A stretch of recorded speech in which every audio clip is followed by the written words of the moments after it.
Esame logistikos įmonėje. Bandysime paneigti mitą. Bet nesakysiu, koks tai mitas, nes žymiai įdomesnis dalykas yra tai, kad šios įmonės patalpose darbuotojai gyvena kartu su bitėmis. Sekantis mūsų laidos mitas, jog logistikoje kiekvienas dirba savo. Vairuotojas važiuoja, vadybininkas planuoja, vadovas sprendžia ir viskas tarsi laikosi ant atskirų žmonių, o ne komandos. Esą svarbiausia, kad kiekvienas atliktų savo dalį.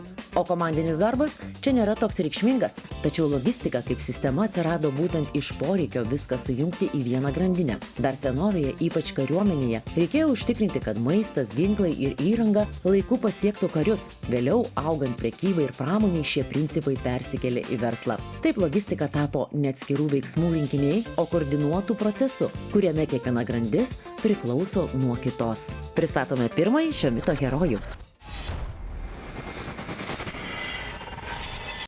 Sveiki, esu Sigitas Meilūnas, Kamida ir Kamidas Service direktorius. Tai jeigu kas nors netyčia, nors vienas mechanizmas visoje šitoje sistemoje sulūžtų, kas atsitiktų logistikoje? Didžiulė problema. Ja? Viskas tiesiog sugriūtų.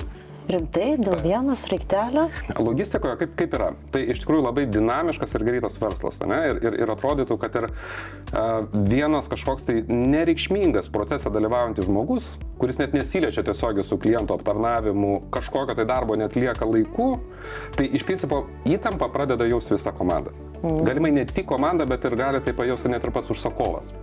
Todėl ir savo organizacijoje mes natūralu, kad skiriam labai didelį dėmesį, investicijas į darbuotojų edukavimą, profesionalumo ugdymą, tačiau pagrindinį dėmesį vis tiek skiriame sėkmingai komandai. Ir iš principo jau kai komanda yra sėkminga, jinai gauna tokį ritmą, tai tarsi sniego rutulys, kurį kaip kočiotum. Ir jis eina sėkmė, ambicija, tikslai, bonusai, karjera ir kai gauna tas jau rutulys savo pagreitį, tą komandą praktiškai neįmanoma sustabdyti. Ir visiškai priešingai. Jeigu komanda nesubalansuota, tarpusavy viens kito nesupranta, darbas tiesiog nesiklijuoja.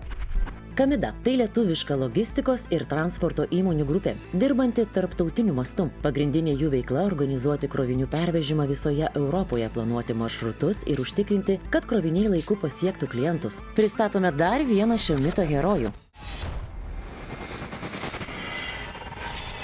Sveiki, esu Sigita Šedbarė, komandos vadovė ir dirbau įmonėje Kamida, mūsų avily.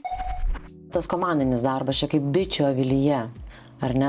Ant kiek jūs iš tikrųjų jaučiat vienas kitą? Tai yra labai svarbu turbūt. Tai svarbiausia yra komanda, be geros komandos sunkiai veikiamas yra darbas. Tai komunikacija komandoje yra be galo svarbu. Vienas žino, kitas žino, vienas specialistas, kitas kito specialistas. Tai komunikacija komandoje yra vienas pagrindinių dalykų. Bet galima ir nesusišnekėti, skirtingų kartų, skirtingų amžių, visko būna gyvenime. Būna. Ir pasipykstam, ir apsikabinam, ar ne, kaip visur.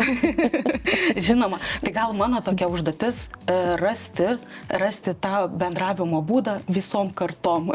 Visom kartom. Ir visom kalbom. Ir visom kalbom, ir visiems suprantama, aiškia, trumpa, konkreti kalba. Ir kaip bičių avily, kiekviena bitė turi savo vaidmenį, turi motinėlę, tranas, bitės darbininkės ir jos labai tas vaidmenis pasiskirsčiusios yra. Komandinis darbas šioje įmonėje dažnai lyginamas su bičių aviliu. Ir tai ne šiaip palyginimas. Įmonės akcininkai yra bitininkai, todėl jie labai aiškiai supranta, kaip veikia avilys ir kodėl kiekviena grandis jame yra būtina. Pristatome dar vieną herojų. Esu Eugenijus, dirbu Kamidoje, dirbu vairuotoju. Kiek yra svarbu jūsų komandai planavimas? Jeigu vienas pats į kelią išvažiuotumėt, susitvarkytumėt? Ne, aš niekur nenuvažiuočiau, vadybininkas. Kodėl? Taigi viską, jūs žinot, ne pirmą kartą važiuoja. Tai aš žinau, bet tai vadybininkas planuoja pakrovimus, iškrovimus ir laiką ir visą kitą, tai kaip vienas. Vienas nedirbi komandai niekaip. Ne. Vienas laukia ne karys. Ne. Bet turbūt tas komandinis darbas labiausiai atsispindi ir labiausiai reikalingas yra tada, kad jeigu atsitinka kažkokie nenumatyti atvejai, ar ne, kažkur tu išvažiavai, kažkur kitam pasaulio krašte esi. Labai gerai, kad tave seka vadyba, kad žiūri, kad padeda kiekvienoje sekundėje. Ne be to, todėl, kad tai yra mašina, jinai ir genda, būna ratas sprogsta, būna nuleidžia, būna Tiesiog jinai sugenda ir tu sustoji kely ir ką tu darai. Nu tai pirmiausia skambini vadybininkui, vadybininkas praneša technikos skyriui, mechanikui kažkuriam tai.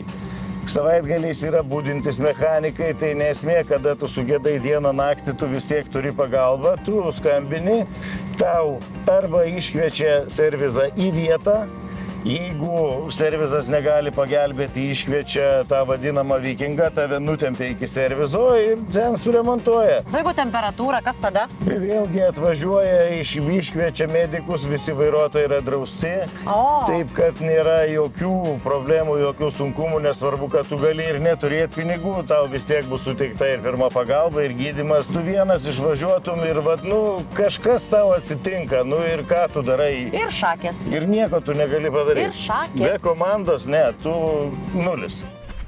Ši įmonė ypač patraukli ambicingiems žmonėms, kurie nori daugiau nei tik kasdienės rutinos darbe. Čia vertinamas augimas, atsakomybė ir noras judėti pirmin. Todėl tai vieta tiems, kurie siekia tobulėti ir kurti daugiau nei vien atlikti užduotis pagal sąrašą. Dažniausiai vadovai bijo tų ambicingų žmonių. Na, žinot, kaip sakant, alsuoja į nugarą visą laiką, nebijo tokių įmonėje. Mano ir prieš tai buvęs vadovas ir dabartinis visą laiką sako, tu samdyk Sigitai žmonės, kurie yra geresni už tave atitinkamoje srityje. Ir va šitoje vietoje ir atsiranda turbūt žavumas, kad nereikia bijoti tų ambicingų žmonių, atvirkščiai jos reikėtų traukti.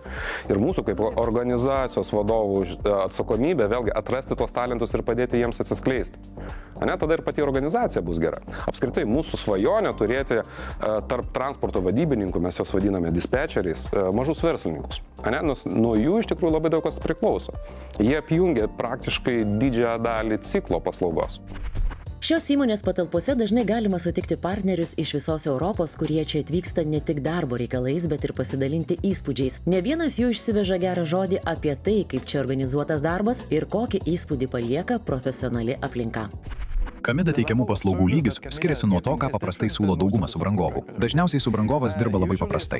Gerai, jūs esate didelė įmonė vakarų Europoje. Aš turiu sunkvežimius, turiu vairuotojus, aš suteikiu jums vairuotojus ir sunkvežimius, o jūs juos siunčiate iš taško A į tašką B. Ir tuo viskas apsiriboja. Su Kamida yra kitaip. Jie visada tikisi šiek tiek daugiau iš savo vairuotojų ir darbuotojų, seka procesus, užtikrina geresnį aptarnavimą, jie taip pat užduoda klausimus ir stengiasi tobulėti. Jie klausia ekspedijavimo įmonių vakarų Europoje, kaip galime pagerėti, ko galime išmokti, kaip jūs tai darote. Tuomet šias žinias pritaiko praktiškai ir siekia aukštesnio lygio savo vairuotojams bei visai įmoniai. Toks požiūris suteikia mums daugiau pasitikėjimo patikėti jiems net sudėtingiausius darbus. Mes pilnai integruojame Kamida sunkvežimius į savo parką ir jais pasitikime. Taip pat žinome, kad iškilus problemai galime tiesiogiai kreiptis į Kamida ir turėti konstruktyvų pokalbį, kuris baigėsi realiu sprendimu, o ne tik atsakymu. Gerai, bet jūs nesuteikėte mums reikalingos informacijos ir tuo viskas pasibaigė. Viena svarbiausių įmonės krypčių yra tvarumas. Čia siekiama, kad kiekvienas sprendimas būtų ne tik efektyvus šiandien, bet ir atsakingas rytojui. Ne veltui šios įmonės patalpose gyvena ir bitės. Pristatome dar vieną šio mito herojų. Aistė Garbenė, Kamida Group teisės skyriaus vadovė. Mūsų pastatas, kuriame dabar sėdime, turi BREEAM sertifikatą. Aha, čia reikėtų paaiškinti visiems žmonėms, ką tai reiškia. Taip. Tai pastato statyba buvo prižiūrima specialisto, kad gautų tvarumo sertifikatą ir žalio pastato. Tai reiškia, pastatas savo veikloje nenaudoja iškastinio kuro.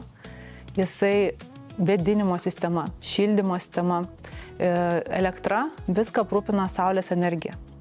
Mes turime baltą stogą, kuris puikiai atspindi šviesą. Tai reiškia, dar daugiau mums prigeneruoja saulės energijos. Taip. Turim elektromobilių parką, turim elektros pakrovimo stoteles. Mūsų komanda, vykdydama darbinės funkcijas, kuria pridėtinę vertę įmoniai, klientams, bet nedaro žalos aplinkai. Mūsų akcininko požiūris yra, kad daryti viską, kad būti žingsniu priekyje, būti pirmiem ir pavyzdys kitiem, nes ir klientas orientuotas į tai, kad vartoti ekologišką, žalią, tvarią prekę ar produkciją. Mitas, jog logistikoje galima pasiekti rezultatą be komandos, tikrai paneigtas. Čia svarbiausia, kad kiekvienas žinotų savo pareigas ir atsakomybės, o kartu suprastų, jog geras rezultatas atsiranda tik tada, kai visa sistema veikia išvien.